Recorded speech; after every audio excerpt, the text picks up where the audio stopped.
Nah, ini yang paling penting, gabung ke komunitas. Kalau teman-teman sekarang belum gabung satupun di komunitas, saran saya gabung di komunitas. Gabung di komunitas itu bukan buat pamer ya, pamer apa yang teman-teman mampu, tapi justru lebih ngebanyakin jaringan. Saya ini contohnya saya waktu di komunitas software arsitektur, di sini saya banyak dapat teman dari kayak Gojek, dari Tokopedia, dari Bukalapak dan sebagainya. Itu buat nanti kita sharing, oh di sana tuh pakai apa, jadi kita pakai ini, oh kita pernah dapat problem apa, oh nanti bisa nanya juga. Dibanding kita pusing sendiri, kita lebih gampang nanti gabung ke komunitas, diskusi di komunitas. Bahkan yang lucunya, gara-gara saya sering aktif banget di komunitas, itu hampir semua histori kerjaan saya itu jarang ada saya yang pindah ke perusahaan itu gara-gara saya apply sendiri. Jadi saya tuh kerja di beberapa tempat itu rata-rata diajakin sama teman-teman di komunitas. Ini contohnya tahun 2009 saya masuk Perdana Informatika itu karena saya punya teman di sana, teman di Java Indonesia itu ngajakin saya masuk sana. Tahun 2010 saya masuk juga ke perusahaan di Bandung itu dari komunitas Java Bandung. Jadi tiba-tiba orangnya nelpon minta join ke sana. Sama 2011 sampai ke Mitran, startup yang waktu itu saya masuk di Jakarta, ini teman di komunitas di Unicom. Dan terakhir di Blibi juga sama, komunitas di Oracle. Jadi kalau diperhatiin, saya tuh nggak pernah datang ke company terus apply sendiri, itu jarang. Biasanya saya lebih direkomendasiin sama teman yang udah ada di sana. Karena employee get employee atau rekomendasi teman itu lebih powerful ya dibanding kita datang masukin CV kita masukin portofolio yang bagus-bagus itu belum tentu diterima.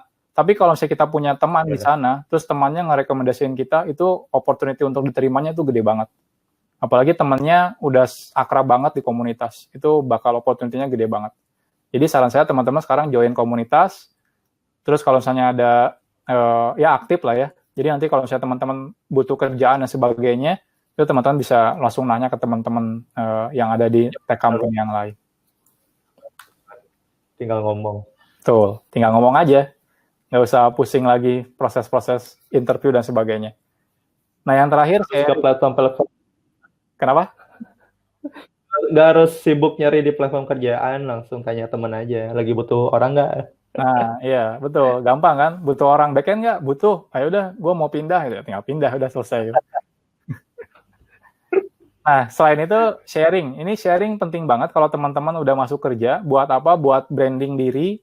Orang yang sering sharing itu bakal banyak banget bakal kelihatan lah ya. Nanti bakal di-approach banyak sama company-company sekitarnya. Jadi, orang yang sering sharing itu bukan berarti dia orang yang paling jago di company tersebut. Bisa jadi dia emang biasa aja, cuma karena dia nge-branding dirinya bagus banget dengan sering sharing dan sebagainya. Akhirnya ketika ada recruiter nyari orang, ya simple. Cari orang yang paling terkenal dulu aja gitu ya. Jadi, kalau bisa sih teman-teman biasain nanti kalau udah masuk kerja, biasain sharing. Nggak harus sharing, kalau misalnya sharing di company, sharing di luar itu agak malu, teman-teman bisa mulai dari sharing di company dulu. Jadi kayak internal sharing session di company teman-teman masing-masing. Dulu saya kalau di startup itu ada yang namanya Jumat sharing. Jadi tiap hari Jumat kita sharing. Nggak harus ngomongin teknologi, bahkan kayak sering ngomongin hobi ya. Kayak hobi drone, hobi Arduino, dan sebagainya itu banyak juga di sharing. Oh ya, teman saya juga ada yang sering sharing soal drone. Akhirnya dia sekarang usaha drone. Padahal masih kerja di Blibli. Tapi bisnis usaha drone-nya gede banget. Itu gara-gara dia sering sharing soal drone. Jadi income tuh bisa datang dari mana aja. Nah, saat teman-teman udah masuk ke perusahaan, udah berkarir di sana, nanti akan ada masanya teman-teman akan suruh milih mau jadi spesialis atau generalis. Penting banget nih, karena beberapa orang memang terjebak untuk path yang kita bilang tadi. Orang yang tadinya programmer, aduh bosan pengen jadi manajer gitu. Tapi nggak semua orang programmer, tapi dia pengen ngurusin orang gitu. Jadinya pengen jadi orang yang tetap aja ngulik dengan engineering-nya gitu. Nah, ini yang akan dibahas. Oke, ya. Kalau sekilas saya tuh milih spesialis di karir saya. Kenapa? Simple ya, ngurusin orang tuh susah gitu daripada ngurusin kode.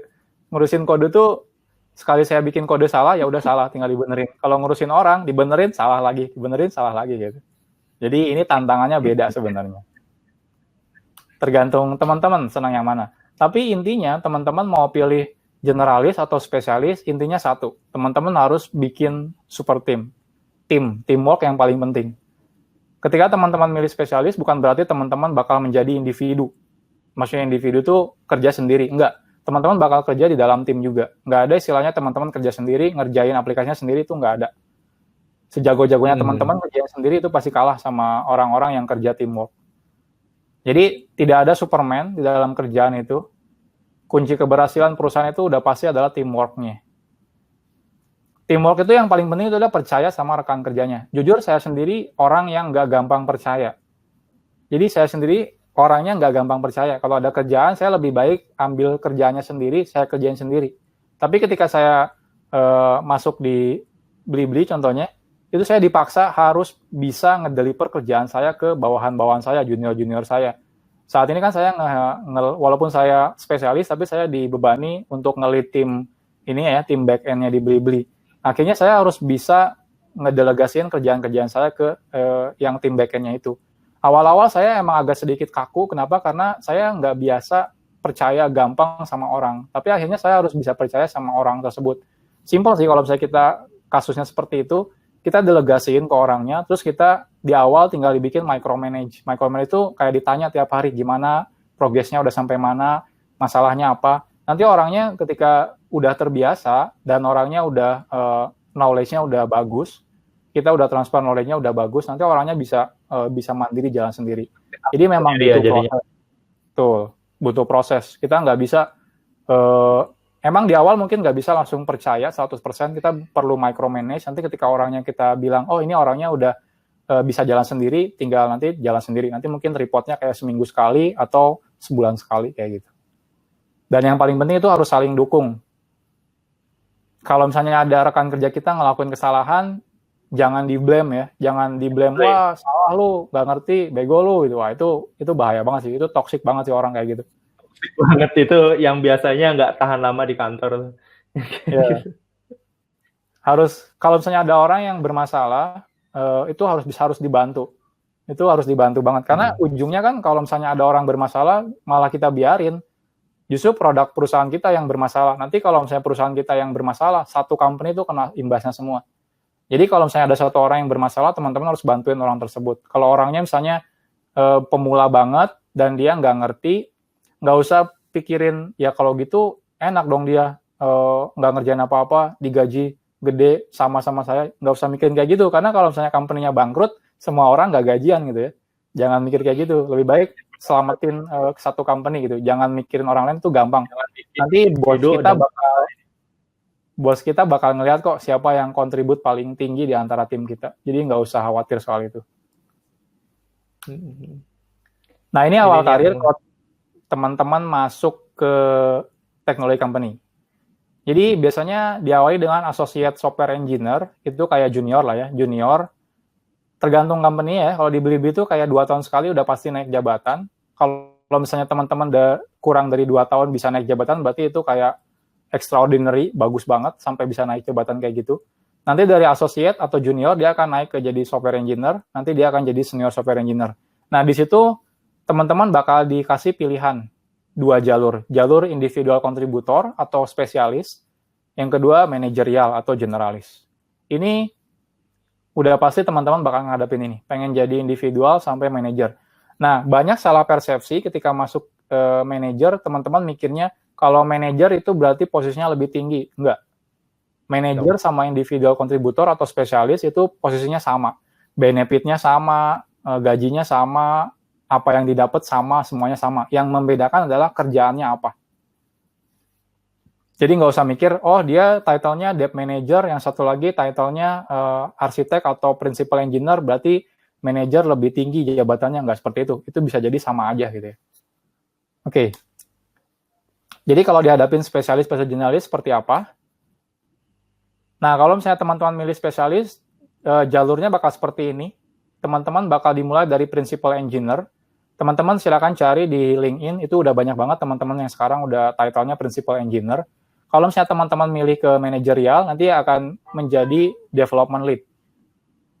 Selanjutnya jadi development manager, dan terakhir senior development manager. Nah, kalau principal, dia akan menjadi senior principal, lalu di sini ada lead principal engineer. Ini sama ya, karirnya itu kayak posisinya sama. Jadi principal sama dengan development lead, senior principal, development manager sama, ini lead principal, dia sama dengan senior development manager. Jadi nggak ada perbedaan secara benefit dan yang lain-lain. Yang beda cuma pekerjaannya apa aja. Nah, gimana kalau misalnya kita lebih pengen menjadi spesialis? Contohnya kayak saya lebih milih menjadi spesialis dibanding generalis. Nah, pilih jalur spesialis jika teman-teman masih suka hal-hal teknis. Jadi kalau teman-teman masih suka coding, masih suka ngoprak-ngaprik hal-hal teknis, itu lebih cocok masuknya ke spesialis. Kalau misalnya teman-teman juga nggak suka ngurus orang yang tidak ada hubungannya sama hal teknis, kayak ngurusin ada 2 orang yang ribut, 2 orang yang saling salah-salahin, malas lah ya ngurusin hal-hal drama kayak gitu, itu lebih cocok teman-teman jadi spesialis. Saya sendiri jujur malas ngurusin hal kayak gitu, yang tidak ada hubungan sama kerjaan. Dan kalau misalnya spesialis itu nggak akan mungkin ngurusin seperti itu. Nah, tapi bukan berarti teman-teman tidak akan nge-mentorin orang juniornya. Ketika masuk spesialis, tetap nanti teman-teman akan nge-mentorin junior-juniornya. Cuma bedanya yang di-mentorin itu bukan hal-hal yang bersifat karir atau ya yang bukan non-teknisnya. Justru yang di-mentorin adalah hal-hal teknisnya. Jadi kalau teman-teman udah jago PHP, teman-teman bakal ngajarin PHP itu ke juniornya. Teman-teman udah jago Laravel, teman-teman bakal ngajarin Laravel itu ke junior-juniornya. Nah, ini cocok banget untuk orang-orang yang introvert, yang pengennya to the point, nggak suka basa-basi. Introvert itu bukan orang-orang yang menyendiri ya, tapi maksudnya nggak basa-basi, nggak banyak bicara, to the point, terus pengen lebih fokus ke hal penting gitu ya. Jadi jangan dibilangin introvert itu penyendiri gitu ya, nggak suka bergaul, ya nggak juga. Orang-orang introvert biasanya pergaulannya orang-orang yang sejenis. Kayak misalnya dia senang main drone, dia cuma gaulnya sama orang-orang yang senang main drone kayak gitu. Nah, kalau teman-teman milih spesialis, saran saya yang pertama, teman-teman pelajarin tentang software arsitektur, karena ini penting banget.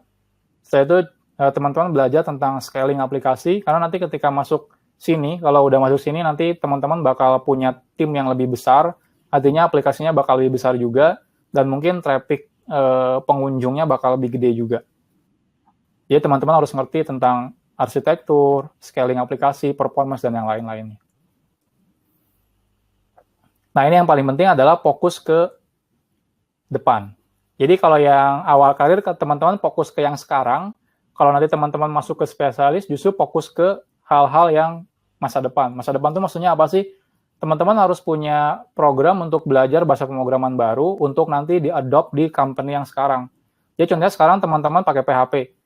Terus kan teman-teman bakal banyak tahu nanti problem di PHP itu apa, masalah yang sering dihadapin apa, yang nggak bisa di-solving di PHP itu apa. Nah, nanti teman-teman harus punya alternatif kalau misalnya dapat masalah yang sama. Dan biasanya teman-teman perlu belajar hal-hal baru. Kayak contohnya bahasa pemrograman baru dan sebagainya. Nah, ini penting banget. Kenapa? Jadi, walaupun teman-teman awalnya fokus di satu teknologi, teman-teman nanti ada saatnya teman-teman harus coba mulai adopt teknologi lain. Jadi, kalau misalnya masuk ke spesialis, itu mau nggak mau teman-teman juga harus ada waktu untuk fokus ke hal-hal yang kira-kira bakal bisa diimplementasikan di perusahaan di masa datang. Contohnya kayak bahasa pemrograman baru kah, cara pandang paradigma baru kah, atau database baru kah, atau mungkin cara development yang baru. Contohnya teman-teman tadinya waterfall, teman-teman belajar paradigma kayak extreme programming atau Scrum dan sebagainya. Itu teman-teman harus belajar hal baru yang bisa nanti buat nge-improve existing teknologi company-nya. Nah, gimana kalau teman-teman milih jadi generalis? Nah, kalau jadi generalis, ini biasanya tipe orangnya dia suka memimpin orang lain ya. Jadi tipenya biasanya tipe pemimpin. Jadi cocok banget buat jadi generalis. Dan biasanya kayak punya karismatik lah ya kalau mimpin untuk orang-orang generalis itu. Dan cocoknya biasanya orang-orang ekstrovert. Kalau orang-orang ekstrovert itu kayak istilahnya apa ya? Kalau misalnya ngobrol sama orang yang baru kenal pun biasanya langsung kayak akrab dan sebagainya. Ini cocok banget buat orang-orang generalis. Jadi yang masuk manajerial itu cocok banget orang-orang kayak gini. Nanti kan dia bakal simpatik lah ya buat bawahannya. Kalau misalnya orang yang spesialis dipaksa jadi manajer, nanti dia mungkin nggak simpati sama orangnya, sama bawahannya. Yang bahayanya kalau misalnya bawahannya bilang, nih bos gue tuh kayak orangnya nggak peduli gitu sama bawahannya. Nah itu bahaya banget. Nah makanya biasanya cocoknya orang-orang yang kayak ekstrovert untuk buat masuk ke manajerial. Jadi dia tidak keberatan buat ngurusin hal-hal non teknis seperti komunikasi, karir, tabiat orang dan sebagainya. Nah ini kalau misalnya teman-teman lebih senang seperti ini, itu cocok banget masuk ke manajerial atau generalis. Nah, untuk masuk generalis, teman-teman harus belajar kayak bisnis, manajemen, project management, leadership, dan sebagainya. Karena nanti teman-teman bakal berinteraksi dengan banyak orang yang di luar teknologi, kayak orang bisnis, orang operation, orang marketing, dan sebagainya. Nah, biasanya kalau misalnya orang spesialis, dia bakal fokus di teknologi. Kalau yang orang yang generalis, dia bakal lebih ngelebar ya. Nggak cuma nanti fokusnya di teknologi, dia akan harus belajar tentang bisnis, manajemen, dan yang lain-lain. Nah, kalau teman-teman memang bosen di teknologi, tapi masih pengen kerja di teknologi company, teman-teman bisa pilih jalur ke generalis, belajar hal-hal lain di luar teknologi. Kalau misalnya teman-teman udah ngadepin itu, nanti akan ada masanya teman-teman masuk ke bagian top management.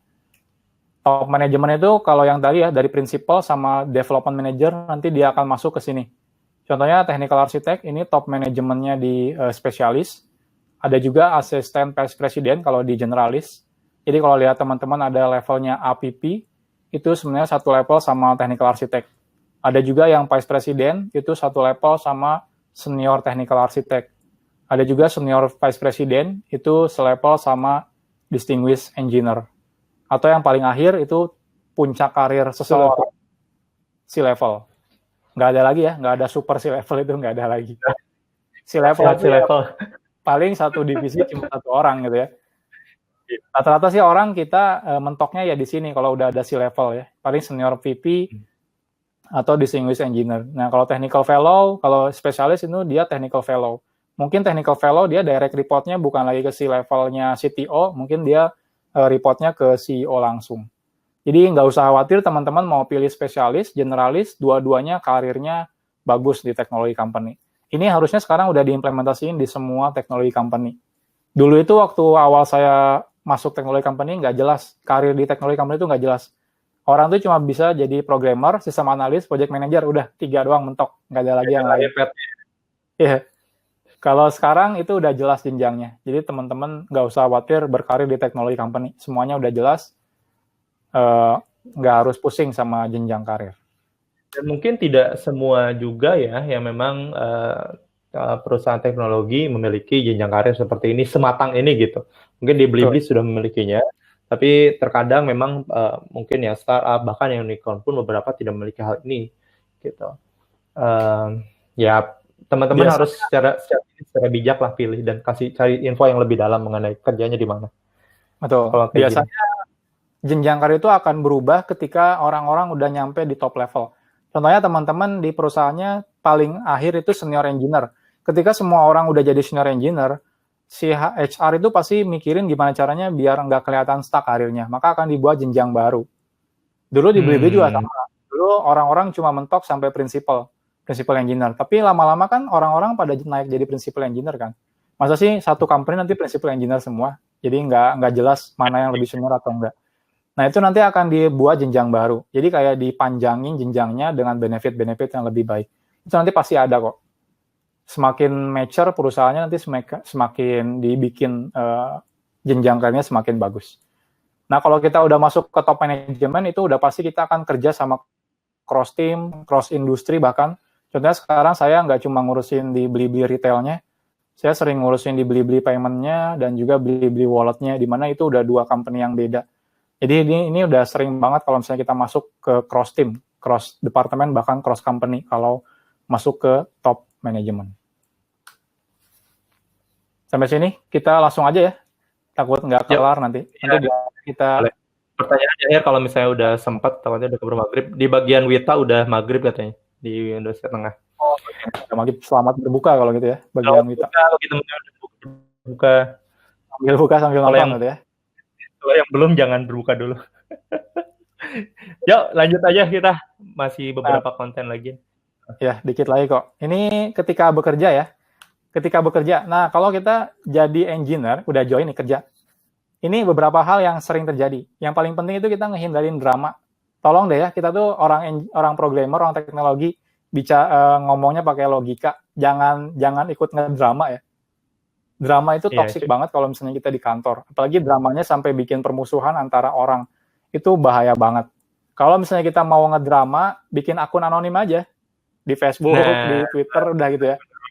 Nggak usah ngeliatin, ya, bikin akun nyinyir aja udah simple. Kalau pengen ngeluarin keluh kesah kita gitu ya.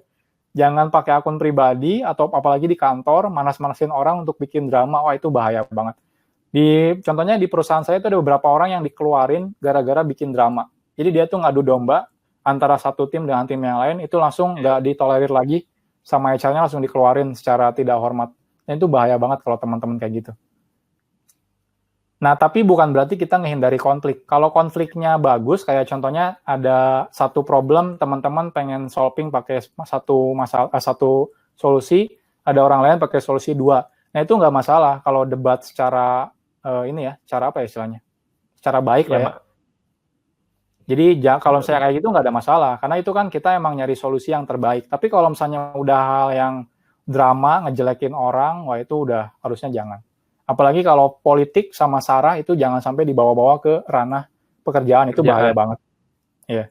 Kalaupun teman-teman misalnya temennya beda kubu politik, itu jangan dibawa ke kerjaan. Apalagi chatting di forum kantor ya. Wah, misalnya nggak suka sama pemerintah sekarang atau nggak suka sama gubernur sekarang, wah dijelek-jelekin, wah itu bahaya banget. Itu jangan banget bawa-bawa politik atau SARA ke perusahaan. Dan itu kadang-kadang engineer tuh egois, jadi sering kadang-kadang nggak kontrol. Dia sering ngeluapin apa yang dia pikirkan langsung to the point. Nah, ini bahaya. Saya juga dulu sempat pernah ngelakuin hal yang sama dulu banget, dan itu efeknya fatal banget. Dan akhirnya sejak saat itu saya bilang saya nggak mau ngelakuin hal kayak gitu. Itu memang bahaya banget. Cuma waktu itu saya bukan politik dan SARA sih. Saya lebih ke nggak suka sama orang, saya ungkapin, ternyata itu efeknya bahaya banget. Yang paling penting itu kita harus suka ngebantu orang. Jadi kalau misalnya ada orang yang punya masalah, itu silakan bantu. Walaupun mungkin teman-teman, oh dia tuh title-nya lebih tinggi dari saya, masa sih saya ngebantuin dia, itu nggak ada masalah. Itu bantuin aja. Jangan iri sama title orang, jangan iri sama income orang, itu nggak ada masalah. Nanti kontribusi kita nanti kelihatan kok sama company atau sama bos kita. Itu tinggal sambil jalan aja.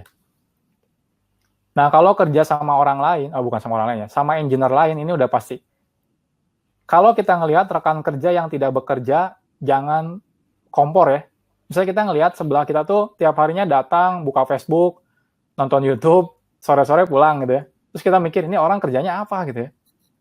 Itu pasti teman-teman bakal ngelihat orang-orang yang kayak gitu. Nah, kalau ngelihat orang-orang yang kayak gitu, simple, gak usah peduliin.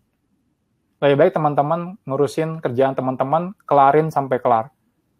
Tapi dia nggak dikeluarin gitu ya, biarin aja. Simple. Nanti orangnya bakal, ketika akhir bulan nanti ada performance review sama bos, nanti bakal di itu. Kalau misalnya kok udah 2 bulan nggak diapa-apain orangnya, mungkin teman-teman ketika ngelihat orangnya, memang orangnya pas buka Facebook. Ketika orangnya kerja, orangnya emang nggak kelihatan gitu ya.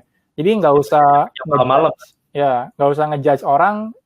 Teman-teman ngelihat orangnya lagi buka main Mobile Legends gitu ya, terus bilang, wah ini orang nggak pernah kerja. Nggak usah seperti itu. Siapa tahu orang itu emang udah kelar kerjaannya dan emang nggak ada kerjaan lain gitu ya. Nah, kalau misalnya teman-teman ngelihat orang kelihatan nggak kerja, tiap hari cuma buka kayak Stack Overflow dan sebagainya, nah itu mungkin orangnya kayak lagi kesulitan ya. Nah, kalau misalnya ada orang-orang seperti itu, teman-teman coba bantuin. Ada orang-orang yang kadang-kadang nggak terbuka ya untuk ketika ada masalah. Jadi kalau bisa teman-teman yang approach orangnya, datengin ada masalah apa dan sebagainya. Jadi kalau bisa sih di kerjaan perbanyak kawan ya dibanding lawan. Kalau ada rekan kerja yang toksik kayak tadi, sering bikin drama, manas-manasin, ngomporin, itu kalau bisa jauhin, nggak usah dideketin. Saya sempat beberapa ada orang-orang yang toksik datang ngompor-ngomporin, saya bilang saya nggak peduli gitu ya. Itu urusan dia, bukan urusan saya. Karena akhirnya orang toksik itu dikeluarin dari perusahaannya. Bayangin kalau kita ikut sama dia, kekomporin gitu ya, akhirnya ikut toksik juga. Ketika orang itu dikeluarin, kita bakal ikut keluarin juga gitu ya. itu bahaya banget. Terus apresiasi jika ada ide orang lain lebih baik. Ini yang paling penting. Namanya teknologi company nggak ngelihat junior atau senior. Kadang-kadang ide orang-orang junior itu lebih bagus daripada orang-orang senior. Dan teman-teman kalau di posisi senior ada orang junior yang idenya bagus, itu jangan dimatiin ya idenya. Itu harusnya diapresiasi. Kenapa? Sampai defensif dengan misalnya kita beradu ide dengan orang dan orang itu punya ide yang lebih bagus, tapi kita defensif dengan ide yang kita punya itu. Tapi lihat dengan apakah yang bagus atau tidak, itu yang perlu dipertimbangkan. Betul. Jadi ini tuh kayak goalnya itu kita tim gitu ya. Company kita jadi nomor 1 lah istilahnya. Jangan sampai ada ide yang bagus kita matiin gara-gara posisi kita lebih tinggi. Itu bahaya banget. Itu atasan-atasan atau senior-senior kayak gini tuh bahaya banget. Jadi jangan dipikir kayak ini ya, peloncoan di kampus ya, sama senior itu. Di company itu beda, kita teamwork gitu ya. Kita harus kerja bareng, kalau ada ide, bahkan di brainstorm. Saya tuh kalau misalnya ada junior, dapat masalah, saya suka bilang dulu ke juniornya, coba kamu solving dulu sama solusi yang kira-kira kamu ketahuin. Nanti kalau misalnya udah mentok, baru datang ke saya.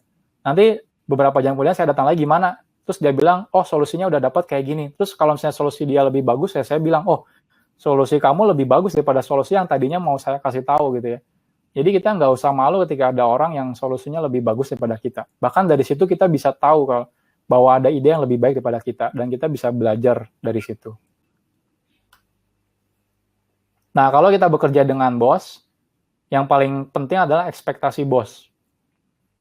Atasan kita maunya apa dari kita. Jangan sampai si bos itu maunya kita deliver on time, terus kita nambahin fitur-fitur yang nggak penting. Akhirnya delivernya molor gitu ya. Kita harus tanya dulu ekspektasinya. Dan itu dari awal kita harus tanya. Kalau misalnya bos kita nggak ngasih tahu ekspektasinya, kita harus over communication ya, datang ke bosnya, bilang ekspektasinya apa dari kerjaan ini. Oh, A, B, C, D, E, F, nanti kita langsung kejar ekspektasinya. Jangan sampai kita bikin ekspektasi sendiri atau target sendiri dibanding target yang sudah didefinisikan sama bos kita. Terus kalau misalnya kita mau debat sama bos kita, itu pakai data, jangan pakai perasaan. Contohnya, bos, saya ada bahasa pemrograman baru nih, Golang, kita harus pakai Golang gitu kan. Nanti kan ditanya sama bosnya, emang apa untungnya pakai Golang gitu ya. Nah, kita harus bawa data. Misalnya, oh kalau pakai Golang, kita bisa hemat resource sekian. Saya udah coba dengan contoh bikin program misalnya pakai PHP, butuh memori 1 giga, pakai Golang cukup 100 mega. Itu kita bisa hemat cost sampai 90%. Nah, kita harus bawa data kalau mau debat sama bos. Dari situ nanti kita mungkin idenya bisa di-approve. Jadi jangan sampai bawanya pakai perasaan doang, itu bahaya. Kita harus semuanya pakai data. Yang namanya teknologi, apalagi programmer, itu harus pakai data. Selesaikan pekerjaan tanpa disuruh, itu saya punya beberapa orang yang kalau nggak disuruh dia nggak ngerjain. Itu saya akhirnya malas banget sih bekerja sama orang seperti ini, karena akhirnya saya harus micromanage terus. Saya harus nyuruh-nyuruh terus, baru dia kerja. Kalau nggak disuruh tuh dia nggak kerja. Nah, ini teman-teman jangan sampai jadi orang seperti itu. Terus, minta pekerjaan lain yang lebih sulit. Kalau teman-teman udah kelar kerjaannya, itu coba minta ke teman. Contohnya sekarang teman-teman misalnya kerja di satu tim. Teman-teman jadi senior engineer. Kalau teman-teman udah kelar kerjaannya, coba sekali-kali datang ke bos terus nanya, bos ada nggak kerjaan yang buat nge-lead satu tim gitu ya. Saya pengen dong nyobain gitu ya. Minimal di satu project selama 3 bulan. Nah, itu nggak ada masalah. Itu justru lebih bagus karena kita ada inisiatif sendiri. Nanya, minta kerjaan lebih. Dibanding kita diem, nggak dikasih kerjaan, diem aja gitu ya. Nah, itu bosnya juga mikirnya ini orang kayaknya nggak ada kontribusinya banget buat perusahaan gitu. Nah, kalau misalnya kita bisa datang, minta kerjaan yang lebih, selama masih dalam batas waktu kerja kita ya. Kayak misalnya kita sehari 8 jam, kita bisa selesaikan kerjaan dalam waktu 5 jam. Ada 3 jam nih yang buat bisa kita ngerjain hal lain, kita tinggal datang aja ke bos. Dan contohnya kalau bosnya micromanage, ini kadang-kadang kita dapat bos yang micromanage. Kalau micromanage itu teman-teman pastikan harus over communication. Biasanya bos itu ngelakuin micromanage gara-gara kita nggak banyak update ke bosnya. Jadi bosnya nanya lagi, ngerjain apa gitu. Itu biasanya gara-gara kita jarang update. Nah, pastiin kalau teman-teman kerja itu lebih baik over communication daripada nggak ada komunikasi sama sekali. Kayak tiap hari teman-teman ngasih email ke bosnya gitu ya. Oh, hari ini saya udah ngerjain ABCDFGH, bikin email. Walaupun sama bosnya nggak di email, itu nggak dibaca, itu nggak ada masalah. Yang penting teman-teman udah ngasih tahu progres teman-teman tiap harinya. Atau misalnya kalau nggak bisa tiap hari, bisa tiap minggu. Atau paling barter tiap bulan lah teman-teman ngasih tahu achievement teman-teman selama sebulan ini ke bos apa aja. Kalau misalnya ada bos yang abuser, kayak ngasih kerjaan apapun ke teman-teman, itu kalau bisa didokumentasiin. Bukan direkam ya, bukan direkam. Direkam Kerjaan di luar konten. Ya, bukan kayak gitu. Tapi maksudnya didokumentasiin, hari ini si bos itu ngasih kerjaan saya A, B, C, D, E, F, G, H. Jadi nanti ketika teman-teman mau nego atau dan sebagainya, teman-teman ada bukti. Bos selama ini, bos tuh ngasih kerjaan saya berlebihan. Saya misalnya udah saatnya saya minta kenaikan gaji dan sebagainya. Itu ada buktinya. Karena kan biasanya kalau bos abuser ditanya, bos tuh kebanyakan ngasih kerjaan, terus dia bilang, kapan saya ngasih kerjaan gitu kan? Bisa pura-pura lupa gitu ya. Nah, kalau teman-teman ada dokumentasinya, itu bisa buat data untuk teman-teman nanti negosiasi. Dan yang paling perlu diingat adalah, ingat kita nggak bisa milih bos. Jadi kalau udah dapat bosnya yang abuser tipenya, atau micromanage, atau yang ignorant, nggak peduli, ya udah. Jadi kuncinya bukan dari bos kita, tapi dari kita sendiri. Kalau kitanya bisa fleksibel, nanganin bos yang tipe-tipe apapun, itu harusnya nggak ada masalah. Jadi jangan ngutruk, bos gua orangnya ignorant, bos gua misalnya orangnya micromanage. Nah, itu jangan kayak gitu ya. Yang penting dari diri kita aja. Terakhir, side project. Side project itu teman-teman kalau saya bilang wajib ya, wajib punya side project. Entah itu yang side projectnya dibayar, ataupun yang gratis atau yang nggak dibayar. Kalau yang nggak dibayar biasanya hobi ya, hobi. Nah, tapi yang paling penting itu tentukan tujuan side project-nya. Tujuannya mau apa? Apakah teman-teman mau prepare untuk usaha baru, atau memang cuma pengen dapat income baru dan sebagainya. Tapi yang paling penting adalah side project ini jangan sampai ngeganggu kerjaan utama teman-teman. Jadi jangan sampai ngeganggu lah istilahnya. Nah, jika dibayar, pastikan kita mendapatkan ilmu baru. Nah, saya tuh kalau misalnya ada side project, kayak ada orang minta, Mas Eko bantuin saya dong ngerjain ini gitu ya. Nanti ada fee-nya. Nah, itu saya biasanya pilih-pilih kerjaannya. Kalau misalnya ini bakal dapat ilmu baru buat saya ambil. Entah nominalnya kecil atau besar, itu pasti saya ambil. Tapi kalau nggak dapat ilmu baru, nah saya biasanya nggak ambil. Yang penting tuh side project itu kita nambah ilmu baru. Karena nanti mungkin aja nambah ilmu baru bisa kita coba implementasikan di kerjaan utama kita. Dan side project nggak harus berhubungan sama teknologi ya. Jadi kalau teman-teman di luar kantor pengen coba, sekarang tuh kan kayak banyak orang yang beternak bertani hidroponik dan sebagainya, itu teman-teman bisa aja gitu. Yang penting tujuannya mau apa gitu. Saya banyak di teman-teman di Facebook yang punya hobi di luar teknologi, kayak dia punya peternakan lele, atau kayak punya kebun hidroponik, itu banyak banget. Jadi teman-teman bisa ngelakuin side project, dan ini wajib sih kalau kata saya.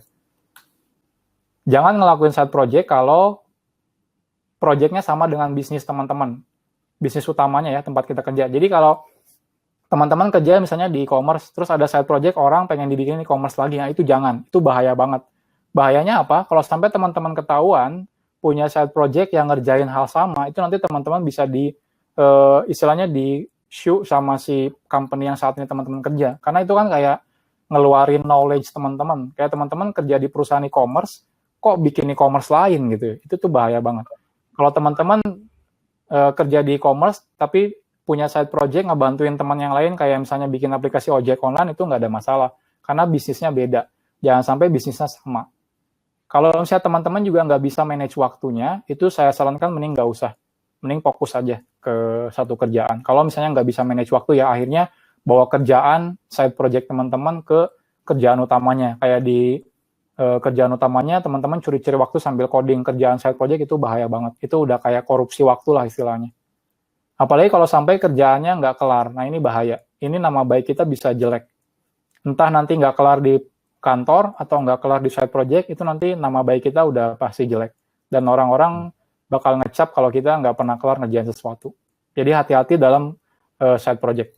Paling aman sih side projectnya jangan berhubungan sama teknologi ya. Kayak teman-teman punya uang sedikit, bisa bikin ternak ayam gitu ya, ternak apa gitu. Kayak ternak gitu. Lele, ternak ayam, melihara burung. Betul. Sekarang tuh nggak usah gengsi buat beternak dan sebagainya. Paling terakhir ini, invest your money. Ini wajib. sekarang tuh walaupun kita orang teknologi, jangan berarti kita head on ya terhadap teknologi. Ada iPhone baru, beli. Setahun kemudian iPhone baru lagi, beli. Gitu ya. Padahal mungkin kalau beli iPhone baru 20 juta, bisa buat bikin ini ya, Bisa buat 3 cabang franchise gitu. Iya, bisa buat bikin terpal lele berapa banyak gitu ya. Iya.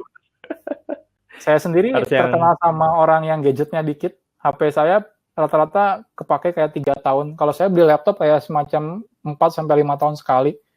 Kalau belum rusak saya nggak pernah ganti. Jadi biasanya saya lebih karena saya orang kampung ya, saya biasanya lebih investasiin ke tanah atau kebun di kampung. Jadi kayak saya punya uang, saya biasanya beliin kebun atau beli sawah dan sebagainya. Karena nanti target saya nanti kalau saya pensiun ya saya lebih baik di kampung, punya peternakan, punya perkebunan kayak gitu. Dibanding saya pusing di kota gitu ya. Dan akhirnya biaya hidupnya kan tinggi banget. Nah, teman-teman saya tuh banyak yang gajinya lebih gede daripada saya, tapi pengeluarannya gede banget. Bahkan kayak cicilan mobil ada 2, rumah lagi belum. Itu bahkan cicilannya bisa sampai 20-30 juta sebulan.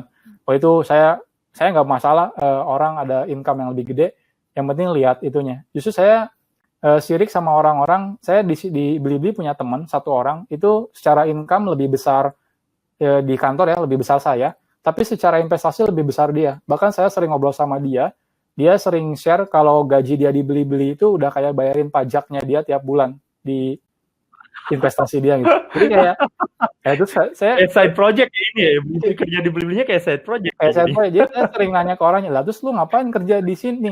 Ya gue biar ada ini aja katanya, biar punya bawa brand. Jadi kalau gue ngomong di depan umum, oh gue karyawan Blibli gitu. Bayangin kalau gue nggak punya apa-apa gitu ya, malu. Lu kerja di mana gitu ya? Padahal investasinya udah gede banget gitu. Dia kayak beli ruko itu kayak di Jakarta 1,4 miliar itu langsung belinya cash kayak gitu. Wah itu gila banget tuh orangnya. Itu kalau gila.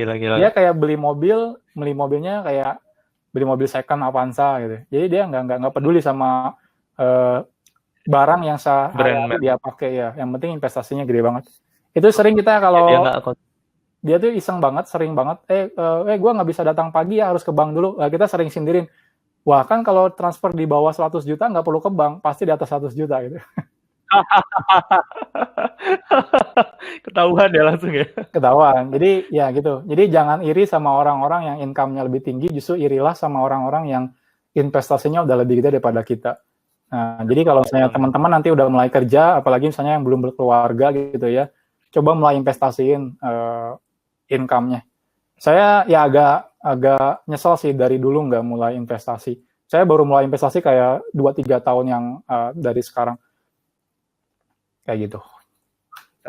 Oke, kepanjangan sebelum sambil buka. Ada yang ditanyakan atau enggak? Oke, kita buka yang kolom pertanyaan di Slido ya, kalau gitu. Ini anteng banget sih. Ini aku lihat dari tadi kita yang nonton bertahan di 230. Paling ini di akhir-akhir mulai turun dari 200, 197. Dari tadi 230, 240. Oke, sekarang pertanyaannya coba aku share screen ya. Boleh. Oke, bentar. Sip. Mana sih tadi share screen-nya? Oh, ini dia. Stop share.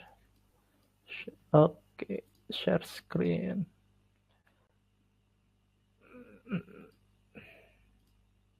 Oke, kita mulai yang dari paling atas nih, vote-nya tinggi. Oke, gimana caranya jadi back-end di perusahaan tapi masih fresh grade, bukan dari jurusan informatika. Nah, ini yang masih mungkin coba aku elaborate lagi. Maksudnya adalah kadang orang lebih cenderung, nggak punya ijazah nih, bukan orang yang latar belakang pendidikan di programming nih atau teknologi nih, tapi aku pengen kerja jadi programmer gitu. Cuman kadang nggak cukup di CV-nya secara skill dan sebagainya gitu. Nah ini adakah cara atau tips yang bisa Eko sarankan untuk mereka? Kan tadi sempat di awal itu sebetulnya nggak penting jurusannya atau gimana. Tadi sempat yang seniornya Eko atau belajar sebelumnya, dia bukan latar belakang dari teknologi, tapi dia bisa memberikan kontribusi teknologi yang bagus programmingnya gitu. Nah ini gimana nih? Ada nggak tipsnya untuk mereka ini? Tipsnya simpel sih. Kalau misalnya kita telat ya, istilahnya kayak jurusannya dari yang bukan teknologi, akhirnya kita mau ngambil teknologi. Memang secara gap emang agak jauh, karena misalnya yang orang teknologi itu udah pasti ngerti dasarnya, kalau yang belum teknologi nggak ngerti dasarnya. Nah, kalau misalnya teman-teman mau, teman-teman bisa ikutin kayak kursus singkat kayak gitu. Contohnya kayak di Kodepolitan kan ada ya, kursus jadi web developer kayak gitu. Nah, teman-teman bisa pelajarin itu biar sesuai dengan pekerjaan teman-teman yang mau diincar ya. Kayak misalnya mau jadi web developer, ikutin kursus web developer. Nah, sambil teman-teman belajar, teman-teman pelajarin juga yang fondasi dasarnya. Jadi fondasi dasar itu nggak harus teman-teman belajar fondasi dasar lama gitu ya. Nggak harus, itu teman-teman nanti bisa sambil jalan. Bahkan kalau misalnya teman-teman sekarang terlanjur kayak kuliahnya kayak saya dulu ya, kuliahnya belang betong gitu ya, kadang masuk kadang enggak, akhirnya lupa gitu ya. Itu nggak ada masalah, kita flashback lagi, pelajarin lagi, itu nggak ada masalah. Jadi sarannya yang pertama, kalau misalnya mau fast track-nya, itu silakan ikutin kelas-kelas yang kayak web developer, kayak di Kodepolitan contohnya, atau mobile developer gitu ya, kayak di Decoding contohnya. Nah setelah itu sambil ngikutin itu kan kayak lama ya prosesnya ya, kayak sebulan atau 3 bulan gitu ya. Nah itu sambil teman-teman belajar basicnya. Basicnya pemrograman itu simpel kok, kayak misalnya contohnya kayak cuma algoritma, struktur data, pemrograman berorientasi objek, nggak ada yang aneh. Kalau teman-teman serius itu kayak sebulan 2 bulan juga udah bisa sebenarnya. Jadi nggak usah takut teman-teman bukan dari jurusan IT. Banyak kok yang sukses bukan dari jurusan IT. Contohnya mentor saya aja teknik industri, bayangin nggak ada sangkut pautnya sama IT ya, nggak pernah coding dia malah. Dia tuh waktu lulus kuliah katanya dipaksa handle program apa gitu ya, nggak bisa, akhirnya dia belajar PHP ngedadak. Dari sana akhirnya dia belajar Java dan seterusnya. Akhirnya sekarang jadi orang yang paling populer di komunitas Java di Indonesia. Itu dari keterpaksaan tapi jadi hal yang disukai ya. Betul. Bahkan dia sekarang punya company namanya Artivisi, dan Mas Hendy ini kerjanya cuma di rumah. Waktu kita kemarin remote ya, pandemi ini remote, terus dia malah update status. Saya kayaknya udah 2 tahun nggak ke kantor katanya. Bukan hal yang aneh lagi buat dia. Jadi ya. kata dia bisnis. Iya, jadi bisnis dia udah kayak autopilot gitu, jalan sendiri. Itu dimulai dari orang industri yang belajar IT dan sekarang bisnisnya teknologi company. Oke, kita lanjut ke pertanyaan berikutnya. Kalau yang kedua ini kan kita lihat dari vote yang tertinggi ya. Mungkin emang beberapa orang merasakan hal yang sama. Untuk jadi programmer yang baik atau super katanya. Tapi kurang pengalaman nih. Biar bisa cepat untuk mengejar ketertinggalan ini apa aja? Apakah tadi jawabannya sama seperti nomor pertama atau gimana? Ada cara lain? Sebenarnya sama ya, overall sama. Cuma kalau nyari pengalaman, teman-teman kalau nyari pengalaman yang nggak ada jalannya, teman-teman harus nyemplung ke kerjaan. Jadi nggak ada orang-orang yang, saya punya pengalaman 5 tahun padahal belum pernah kerja, itu nggak ada. Kecuali teman-teman punya side project ya, kayak freelance. Kalau sama teman-teman belum bisa full-time kerja karena pengen sambil belajar, teman-teman bisa ambil kerjaan freelance. Banyak kok sekarang kerjaan freelance yang nggak harus ke kantor. Kayak contohnya kayak di, sebelumnya kan kayak Kresna perasaan sempat nge-interview, bikin vlog sama Rahmat ya, yang dari remote working. Nah itu juga saya sempat kerja bareng juga sama Rahmat waktu nge-freelance. Ya kayak gitu, kerjanya di rumah aja. Dan rata-rata ya nggak pernah datang ke kantor. Dan kita bisa kayak kerjanya siang atau malam, yang penting kerjaan deliver. Jadi teman-teman kalau nyari pengalaman nggak usah harus nyari kerja full time. Teman-teman nyari kerja freelance juga bisa. Cuma kalau buat nyari pengalaman nggak usah mentok harga gede-gede dulu. Yang penting teman-teman punya pengalaman dulu. Kayak gitu. Oke, ini kita selesaikan.